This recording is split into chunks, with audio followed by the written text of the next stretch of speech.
कोणाशी माझी मैत्री असो दुश्मनी असो काहीही असो, एक गोष्ट निश्चित सांगतो, महाराष्ट्राच्या बाबतीत, मराठी माणसाच्या बाबतीत आणि मराठी भाषेच्या बाबतीत राज ठाकरे कोणाशी तडजोड करणार नाही. याच्या आधीही केली नाही, आताही केली नाही आणि पुढेही करणार नाही.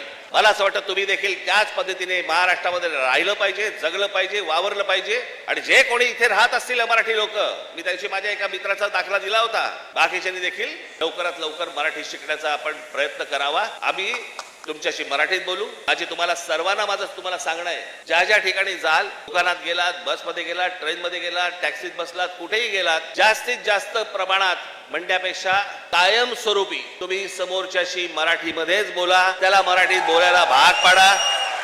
आता माझ्याकडे कर्नाटकातला व्हिडिओ आलाय. कर्नाटकामधले तो माणूस तिकडे त्या रिक्षावाल्यांना हाकलून देतोय. बातम्या नाही होणार, कारण त्यांचे सत्ताधारी, त्यांची सरकार त्यांच्या जनतेच्या, त्यांच्या लोकांच्या खंबीरपणे पाठीशी उभे असतात.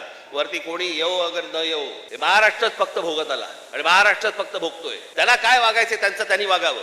पण मला तुम्हाला फक्त एवढंच सांगायचंय की तुम्ही खंबीर राहा, तुम्ही कडवट राहा. जर तुम्ही घट्ट असाल, तुम्ही जे खडकासारखे टणक असाल, कोणी आतमध्ये शिरायचा प्रयत्न करणार नाही. आजूबाजूला कोण येतंय, कोण राहतंय, कोण काय करतंय, याच्यावरती सतर्कतेने तुमचं लक्ष असलं पाहिजे.